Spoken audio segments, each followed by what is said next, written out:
नमस्कार दोस्तों, धर्मेंद्र जी एक क्वेश्चन पूछना चाहूँगा।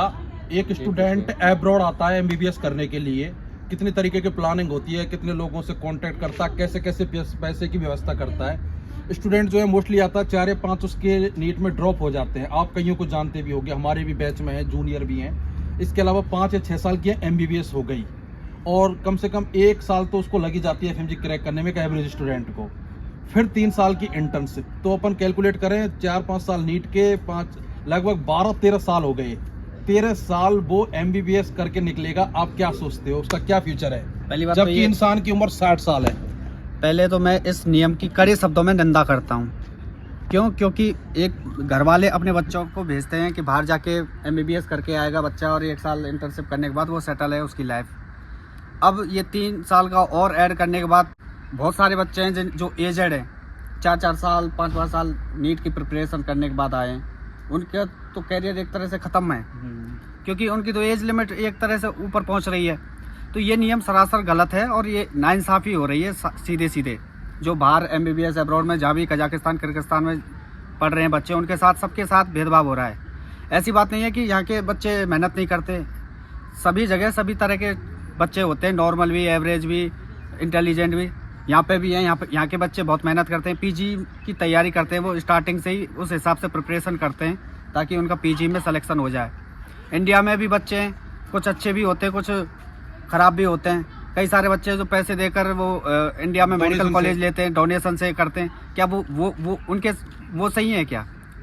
इसलिए मैं इस नियम की सरासर भेदभाव मानते हुए इस नियम की मैं कड़े शब्दों में निंदा करता हूं। और भूपेंद्र जी, मैं ये कहना चाह रहा हूँ कि जैसे इनकी मानसिकता ये है कि जो स्टूडेंट बाहर से पढ़ के जा रहे हैं वो पढ़ने में कमजोर हैं, तो आपने उनकी ट्रांसपेरेंसी को चेक करने के लिए एफएमजी एग्जाम कर रखा है कि आप इस बैरियर को क्रॉस करो, आप इंटर्नशिप करो।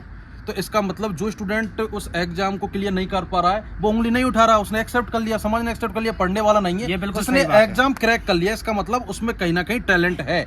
अब 3 साल की इंटर्नशिप करा के आप उनसे क्या दिखाना चाहते हो, आप क्या शो करवाना चाह रहे हो? अगर उसमें टैलेंट नहीं होता तो या फिर एनएमसी वालों से कहना चाहूंगा, आपको अपने एफएमजी एग्जाम पे डाउट है, आप ये सोच रहे हो कि हमारा एफएमजी एग्जाम हल्का है, मतलब बच्चे जो क्रॉस कर रहे हैं उनमें भी टैलेंट नहीं है। या तो आप अपने एफएमजी एग्जाम पे कॉन्फिडेंस रखो कि यार हमने एक एग्जाम रखा है, एक बैरियर रखा है, अगर ये बच्चा इसको पास करके आ रहा है, रियल में ये टैलेंटेड है, इसने मेहनत की है, इसने 5 साल अय्यासी की जिंदगी नहीं जी, इसमें डॉक्टर के सिम्टम हैं। तो धर्मेंद्र जी बताओ, आप इसके बारे में क्या कहना चाह रहे हो? जो बच्चे नहीं निकलते एफएमजी यार, वो कोई उंगली नहीं उठाते। मैं बिल्कुल अनिल जी की बात से सहमत हूँ, क्योंकि जो बच्चा एफएमजी एग्जाम क्लियर कर रहा है वो नॉर्मल बच्चा तो हो ही नहीं सकता, क्योंकि उसने प्रिपरेशन किया अच्छे तरीके से 19 सब्जेक्ट की। तो यही कहना चाहूँगा कि ये नियम हटाया जाए और जो पहले था वो रूल रेगुलेशन वो वापस कायम किया जाए। और वैसे भी एग्ज़ाम हार्ड कर ही दिया है, 50 क्वेश्चन 50 मिनट, बहुत टफ है, डिफिकल्ट है।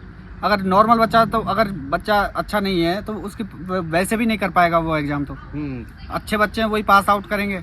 अब आप उनके लिए एक बैरियर क्रिएट कर रहे हो 3 साल का, तो ये तो गलत है। ये तो उन पेरेंट्स के साथ नाइंसाफ़ी हो रही है जो बड़ी मुश्किल से अपने बच्चे को भेजते हैं बाहर, यहाँ का खर्चा उठाते हैं। अब 6 साल का कितने का हो जाता है अनिल जी खर्चा? 6 साल का ऑलमोस्ट 30 से 35 लाख जाएगा। नहीं कम से कम। अरे आज की महंगाई के अकॉर्डिंग, लेकिन जब आज स्टूडेंट एडमिशन ले रहा, जब अपन आए थे जब डॉलर था 70, आज पहुंच गया 85 उस टाइम। आज जो एडमिशन ले रहे हो आज डॉलर है 84, जब पास आउट होंगे उस टाइम डॉलर होगा 100 प्लस। बिल्कुल। तो उसके अकॉर्डिंग आपका 40 से 45 लाख भी जा सकता है। बिल्कुल। तो इस खर्चे को एक तरह से देखा जाए तो एस्टिमेट किया जाए तो ये बहुत ज़्यादा हो रहा है। और यहाँ पर जितने भी बच्चे आते हैं वो मिडिल क्लास फैमिली के आते हैं, कोई ऐसे रिच फैमिली से नहीं आता। तो मैं यही कहना चाहूँगा कि ये नियम हटाया जाए।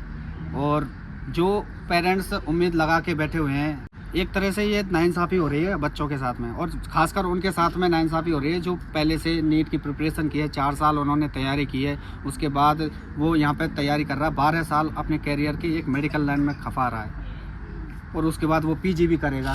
तो 15 साल आप एक तरह से मान सकते हो।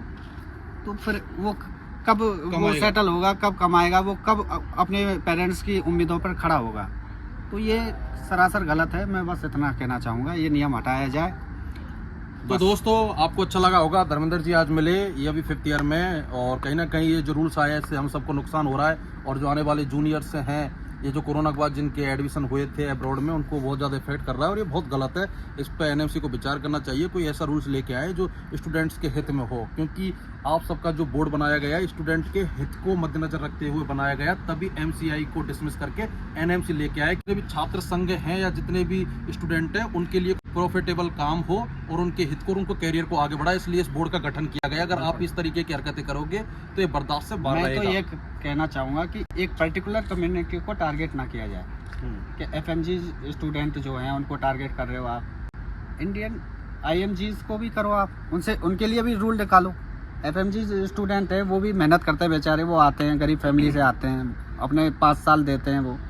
तो मैं यही कहूँगा पर्टिकुलर कम्युनिटी को आप टारगेट ना करें और ऐसा नियम लाएं जो सबके हित में हो।